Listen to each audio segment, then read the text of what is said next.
안녕하세요. 사연을 시작하기에 앞서 구독과 좋아요 부탁드려요.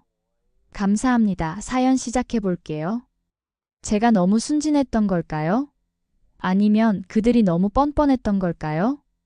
저는 한 가정을 위해 모든 걸 바쳤습니다. 하지만 돌아온 건 배신뿐이었어요. 그들은 저를 이용하려 했고 저는 끝까지 참아야만 했죠.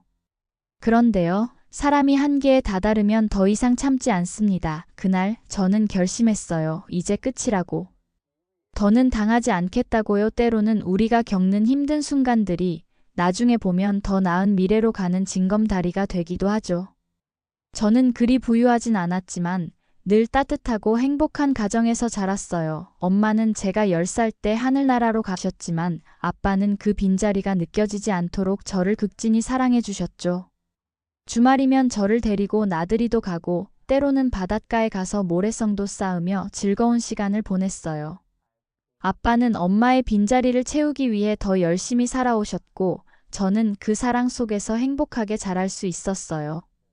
특히 기억에 남는 일이 있어요. 제가 중학교 때 친구들과 놀다가 실수로 다리를 다쳐 병원에 입원한 적이 있었어요. 아빠는 매일 퇴근 후 병원에 오셔서 제 옆을 지켜주셨죠. 피곤한 기색도 내비치지 않으시고 재미있는 이야기를 들려주시며 저를 웃게 해주셨죠. 때로는 제가 좋아하는 만화책도 사다 주셨고요. 그때도 느꼈어요. 아빠의 사랑이 얼마나 크고 깊은지를. 26, 저는 회사에서 한 남자를 만났어요. 그와의 인연은 자연스럽게 결혼으로 이어졌죠. 안정된 직장에 성실해 보이는 모습이 좋았나 봐요. 야근이 많은 회사였지만 퇴근 후에도 데이트를 위해 시간을 내주는 그의 모습이 감동적이었죠. 서로를 알아가는 1년 동안 저는 확신했어요. 이 사람이면 괜찮겠다. 이 사람이면 평생을 함께해도 되겠다. 결혼을 결정했을 때 아빠는 우리의 새 출발을 위해 신혼집으로 아파트를 마련해 주셨어요. 너무나도 감사했죠. 아빠가 오랜 시간 모아둔 돈으로 저희의 보금자리를 마련해 주신 거였으니까요. 신혼집을 처음 봤을 때 그 설렘이 아직도 생생해요. 햇살이 가득 들어오는 거실, 아담한 주방, 그리고 우리의 미래가 그려지는 안방까지 모든 것이 완벽해 보였어요. 하지만 행복도 잠시 결혼 생활은 제가 상상했던 것과는 많이 달랐어요. 시댁은 경제적으로 여유롭지 않았어요.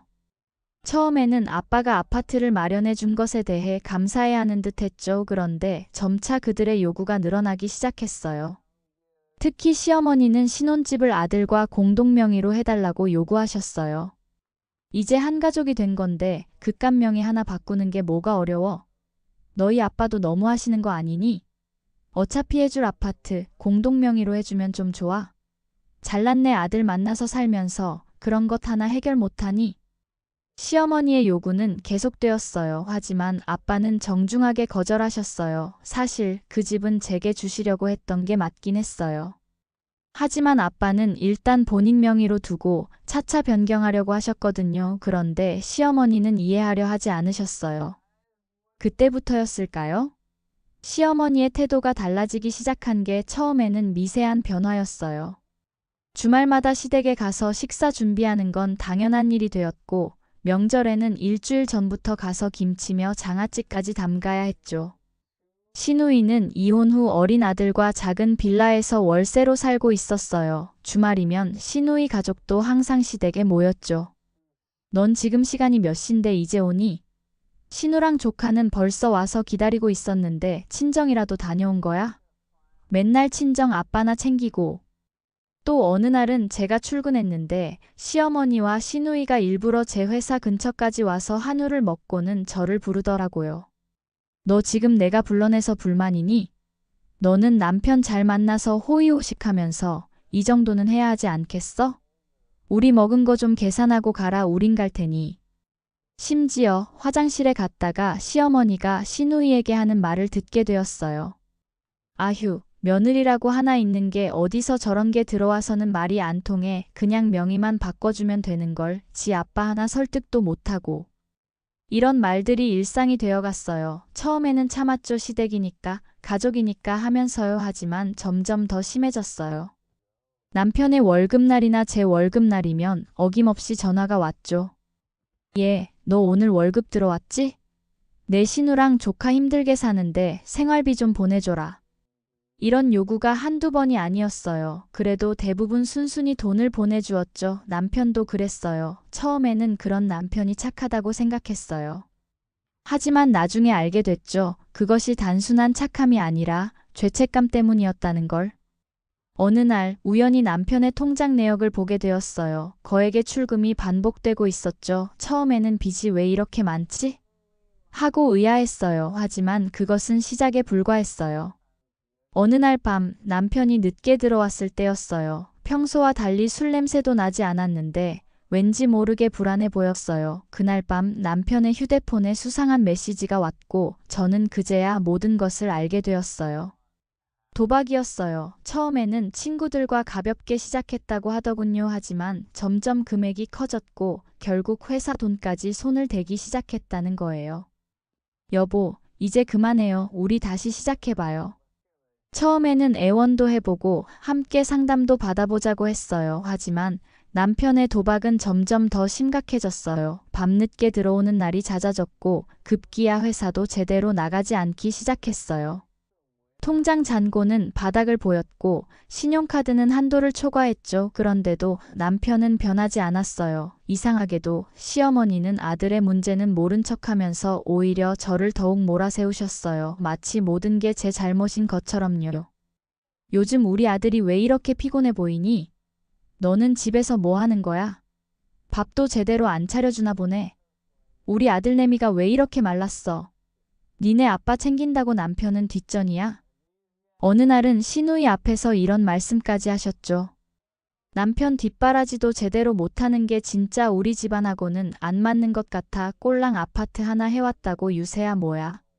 남편에 대한 걱정은 전혀 없으면서 저를 향한 독설은 날이 갈수록 심해졌어요. 명절 때마다 친척들 앞에서 저를 망신주기도 했죠.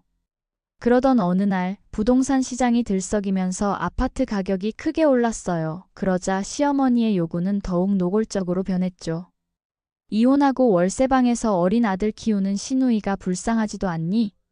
나는 내 딸 사는 걸 보면 마음이 아파 죽겠어. 니네 아파트 팔아서 시누이네 집이라도 한 채 마련해주면 좋잖아. 너야 젊으니까 다시 시작할 수 있잖아. 그리고 우리 아들이 앞으로 더 잘 될 텐데 내가 이렇게 나오면 우리 아들이 얼마나 속상하겠어? 아파트값 올랐으니까 어서 팔아서 집 한 채 마련해줘라. 그러더니 급기야 이런 말까지 하시는 거예요. 네가 이렇게 나온다면 우리 아들이 바람이라도 피워서 너 내쫓게 만들어야 하나? 그게 더 시원하겠다. 어차피 너 같은 며느리는 필요 없어. 이혼하고 재혼이라도 해서 돈 많은 며느리 들이는 게 낫겠어. 그 순간 저는 모든 것이 명확해졌어요. 이 가정에서 저는 그저 수단일 뿐이었다는 걸요. 남편은 도박빚에 허덕이며 회사도 제대로 나가지 못하고 있었고 시어머니는 제 아빠가 마련해준 집을 노리고 계셨죠. 그동안 제가 얼마나 순진했는지 깨달았어요. 더는 참을 수 없었어요. 말이 되는 소리를 하세요. 제가 왜 그렇게까지 해야 하나요? 저는 처음으로 시어머니께 저항의 목소리를 냈어요. 그동안 쌓였던 분노와 슬픔이 한꺼번에 터져 나왔죠. 그러자 시어머니는 예상치 못한 반응을 보이셨어요. 뭐야? 너 감히 시어머니한테 대들어? 싫으면 우리 아들하고 당장 이혼해. 그 순간 이상하게도 마음이 편안해졌어요. 그동안 망설였던 결정을 내리게 해준 말이었거든요. 네, 이혼하겠습니다. 제가 진작 이렇게 했어야 했네요. 시어머니는 놀라서 말을 더듬으셨어요. 뭐뭐? 네가 감히 내 아들을? 저는 담담하게 대답했어요. 감사합니다. 어머님 안 그래도 고민하고 있었는데 이제 그럴 이유가 없네요. 도박에 빠진 당신 아들과 이혼한 시누이랑 잘 지내보세요. 아, 그리고 이제 와서 말씀드리지만 저는 이미 증거도 다 모아뒀어요. 남편의 도박빚이 얼마인지, 회사 돈을 얼마나 썼는지도요. 그동안 제가 바보처럼 참은 것도 다 이유가 있었던 거예요. 시어머니의 얼굴이 하얗게 변했어요. 더 이상 저를 통제할 수 없다는 걸 깨달으신 거겠죠. 어머님께서 그토록 원하시던 아파트 이젠 꿈도 꾸지 마세요. 그리고 다시는 이 집에 발도 들이지 마세요. 어머님은 도박꾼 아들 뒷바라지나 잘하세요. 아, 제가 경찰서에 제출한 증거들 덕분에 회사에서도 남편을 고소한다고 하더라고요. 어머님이 그토록 자랑하시던 능력 있는 아들이 이제 감옥에 가게 생겼네요. 그렇게 저는 3년간의 결혼 생활을 정리했어요. 이혼 소송은 생각보다 수월했어요. 남편의 도박 증거들이 있었기에 제게 유리한 조건으로 정리할 수 있었죠. 재판 과정에서 남편이 회사 돈을 써온 사실도 밝혀졌어요. 결국 남편은 회사를 그만두었고 실형을 선고받았어요. 힘들었지만 후회는 없었어요. 아빠는 제 선택을 지지해 주셨고 새로운 시작을 응원해 주셨어요. 네가 잘못한 거 하나도 없어. 아빠가 있잖아. 그 말씀을 듣는 순간 눈물이 왈칵 쏟아졌어요. 이제야 비로소 모든 것이 끝났다는 안도감이 밀려왔나 봐요. 1년이 지난 지금 저는 새로운 직장에서 팀장으로 승진도 했고 취미로 시작한 베이킹 클래스에서 좋은 사람들도 만났어요. 아빠는 여전히 제 가장 큰 지원군이시고 덕분에 저는 더 단단하게 살아가고 있어요. 때로는 인생이 우리가 계획한 대로 흘러가지 않을 수도 있어요. 하지만 그 속에서도 우리는 배우고 성장하며 더 나은 미래를 만들어갈 수 있다는 걸 깨달았습니다. 얼마 전에 들었어요. 시어머니와 시누이는 여전히 월세 생활을 하고 있다고 해요. 전 남편은 횡령 혐의로 실형을 선고받아 교도소에 수감되었고 도박빚 때문에 신용불량자가 되었죠. 시어머니는 이제 아들 면회를 다니느라 정신이 없다고 하네요. 한때는 저를 이용하려 했던 그들 이제는 사람들의 시선을 피해 고개도 못 든다고 해요. 저는 이제 그들을 타산지석 삼아 제 삶에 더욱 충실하려고 해요. 여러분도 힘든 순간이 찾아올 때면 그것이 끝이 아닌 새로운 시작이 될 수 있다는 걸 기억하세요. 그리고 무엇보다 자신의 가치를 잊지 마세요. 당신의 행복을 위해 때로는 용기 있는 선택이 필요할 수도 있으니까요. 저는 그 선택을 후회하지 않습니다. 오히려 그때의 결정이 제게 더 나은 삶을 선물해 주었다고 생각해요. 제 이야기를 들어주셔서 감사합니다. 오늘의 사연은 여기까지였습니다.